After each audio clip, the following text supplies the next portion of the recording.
Hey everyone, it's so good to be here just to talk to you once again. And today I want to talk about something that happened in the Bible that I think is pretty cool. And that thing is about something that Jesus said to the Pharisees when they actually asked his disciples a question of saying, hey, why don't your disciples kind of, just fast? And when they asked him that question, he actually told them a parable. And the parable that he told them was about a piece of cloth. And he said that you can't put a new garment on an old garment, otherwise the tear is made worse and things just don't work out too well. If you take a look in the Bible, when it comes to garment, the garment is really about your mind and your way of thinking. In fact, Isaiah 59 chapter 17 tells us quite clearly that God put on garments of vengeance and it was clad with zeal as a cloak after he put on the breastplate of righteousness. So what does that all that mean? Well, you know that Jesus came through and what he wanted to do was actually come and save the world. So he put on the breastplate of righteousness, then he put on the garments of vengeance against the enemy. And that means he had a mind to take vengeance against the enemy for what the enemy had already done. So that's to say when Jesus was talking about clothing, he's talking about a mind. So if you take a look at it, you can't have an old mind and a new mind. Try to put them together. Otherwise, it's going to become a disaster, is what Jesus is saying here.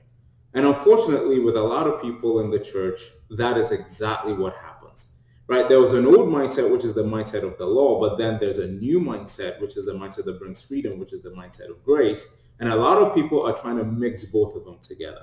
I call it the issue of having an Old Testament Christian, which is a misnomer. You cannot be an Old Testament Christian.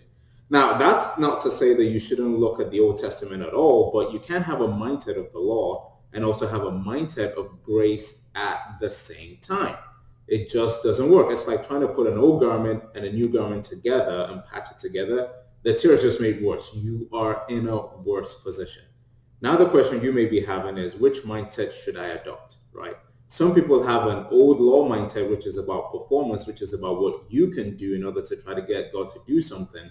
Or should I have the mindset where I focus on my position in Christ and focus on what he has done so that I can now enjoy from the fruit of what he has done? Well, the first mindset is about working, right? And so it's about your performance. The second mindset is about position.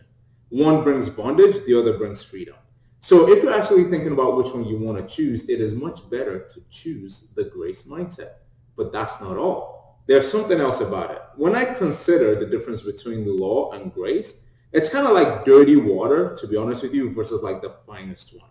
Think about this. In the book of Ephesians, Apostle Paul tells us something that grace does, and it tells us about three things that it does, right? The first thing it says that it makes us alive. See, here's the thing. The law can't even make you alive.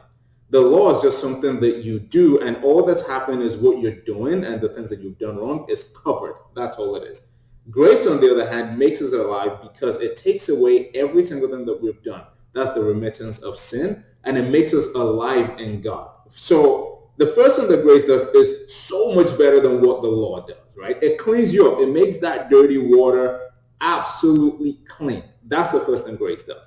But grace just doesn't do that. It also goes ahead and it turns that water into wine. What do I mean by that? Not only does grace make us alive, it also elevates us. Okay, that's what it does, right? Makes us alive, raises us up is what the Bible calls it. That means the thing that was trying to bury you, all those sins, all those hang-ups, all those things that you're like, am I ever going to get out of it? The law can't do anything for you with that. Only grace, the power of God, can help you get rid of that. So that's like not only cleaning up the dirty water, but that is also making sure that you, at the end of the day, you are clean.